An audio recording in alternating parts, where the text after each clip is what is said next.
So for me as a veterinarian, there's nothing as sad as finding out or hearing that someone's child and that someone's animal died from a disease that is 100% preventable. It's really, really sad. Hi guys, welcome to my YouTube channel. For those of you that don't know me, I am Dr. Nobs, a veterinarian living and practicing in South Africa. Welcome to my channel. Please subscribe. Subscribing is absolutely free. It just helps my channel to grow. Welcome to today's video. On today's video, we're going to be talking all things rabies. I'm a rabies. So let's get into today's video. Let's actually start with me telling you a story of one of the first few cases that I got called out to when I was doing my community service. So when I was doing community service, one day I got called into one of the close by villages, and they told me that their dog is acting strange. It is sick, it cannot walk, it keeps on biting at imaginary things. So that's the story that I got told, and obviously went to attend the case, and eventually the diagnosis came back as the dog died of rabies. So let's get into the video. Let me tell you what is rabies. Rabies is a deadly viral disease. Okay, it's a disease that is caused by a virus. It affects the brain and spinal cord of both animals and humans. It is a zoonotic disease. What does this mean? It means that it can be transmitted from animals to people. Okay, which is why this disease is very important and worth talking about. What kind of animals get rabies? All mammals get rabies, humans included. So just to mention a few, I'm going to mention the ones that we mostly interact with as people. Dogs can get rabies, cats can get rabies, cattle can get rabies, sheep and goats can get rabies, pigs can get rabies, as well as horses can get rabies. Okay, just to mention a few. And also certain wildlife species can get rabies, things like your jackals, your bat ear foxes, and your yellow mongoose can get rabies. Okay, I'll put the pictures up for you guys to see them. All right. How is rabies transmitted? So rabies is transmitted through saliva via a bite. So an animal that's infected with rabies has to bite another animal or a human being for it to be transmitted. Okay.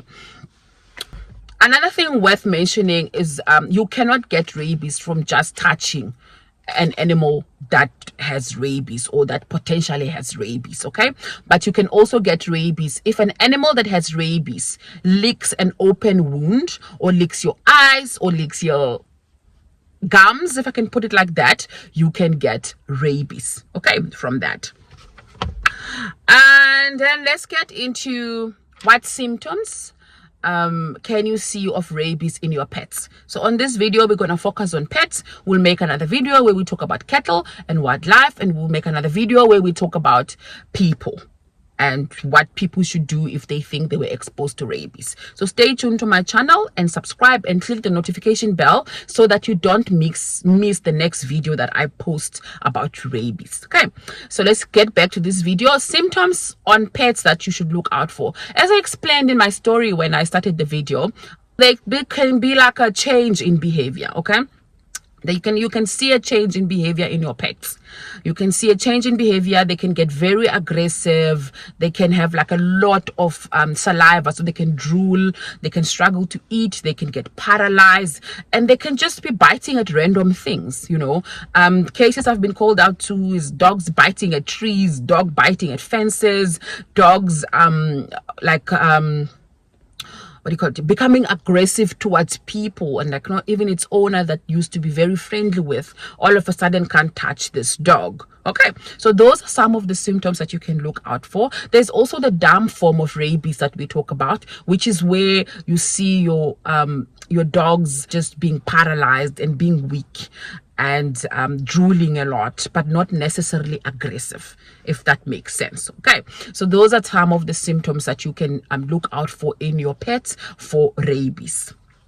How is rabies diagnosed? So this is where things get a little bit tricky, and this is where I see a lot of problems in the rural areas, where people don't want to call for help or take their sick animals to where they should get helped, because then people always say, but they're going to kill my animal. Okay, I will make a video where I explain euthanasia, which is essentially putting your animal to sleep.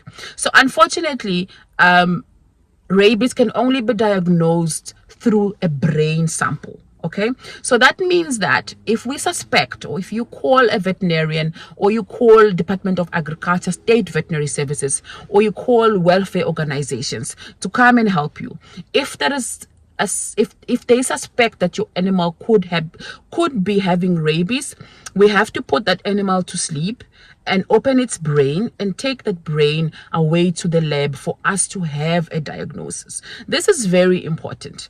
And like I said, I will make a video where I explain euthanasia. What is euthanasia, and like when is it necessary, and when should you consider doing it? Okay, but in this instance, if we highly suspect that your animal has rabies, we will put it to sleep. And it is not to be mean to you and your animal. It's something that is necessary, and it can only be done that way. I hope you understand that. What can you do to prevent rabies in your pets? The answer is pretty easy, guys. Vaccination, vaccination, vaccination, vaccination. Oh, it is law in South Africa that all dogs and cats at the age of 3 months must be vaccinated against rabies. Okay, so at the age of 3 months, your dog and your cat must receive the first rabies vaccine. Then they must receive a second one 30 days after the first one, or within 12 months after the first one. Then after that, in areas where rabies is a high risk, animals must be vaccinated once a year. In areas where rabies is considered a low risk, they can be safely vaccinated once every 3 years. But my advice for anybody who is in the rural areas, in areas where veterinary service is not easily accessible, I say grab the opportunity. Any opportunities that come your way, once every year usually is when these opportunities come, get your animal vaccinated. Okay, if you have an animal that is not above the age of 3 months, also get it vaccinated. I would also get it vaccinated when they come, when the state veterinary services come, or when the pop-up clinics from the nearby welfare organizations come. Get your animal vaccinated against rabies. And if you get it vaccinated before it is the age of 3 months, when they come back and it's within the same year, take that very same animal back to be vaccinated. Okay, so use that opportunity, I would say. There's a lot of people in the rural areas that say things like, I'm not going to go to the vaccination pop-up center or to the vaccination pop-up site because vaccination kills our dogs. Vaccination makes our dogs sick. Vaccination makes our dogs be unable to have puppies. You know, there's a whole lot of things that or conspiracy theories that a lot of people, or most people, have in the rural areas about vaccination. Guys, rabies is a deadly disease. Like I said, there's no time to be messing around and talking about things like they are coming to kill our dogs. Nobody's coming to kill your dog, but these people are coming to protect your dogs. They're coming to protect your children. They're coming to protect all other animals around your animal that you have. It is your duty as an animal owner to protect your animal and the people around you. Okay, and yourself. So let's get our animals vaccinated. Let's use that opportunity and get our animals vaccinated when we can. Okay, because you don't know when you will see a vet again. You may not be able to.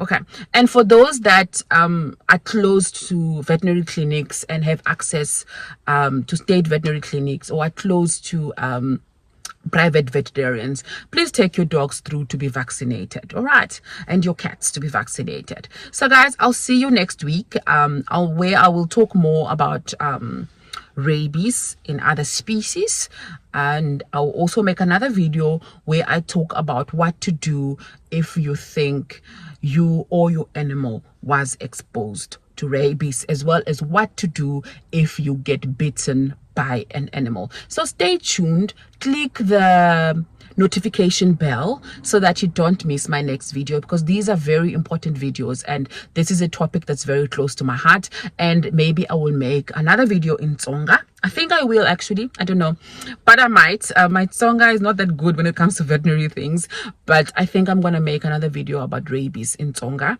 and we can share it with all my Tsonga family peeps. So thank you so much guys for watching. Subscribe. See you next week. Bye.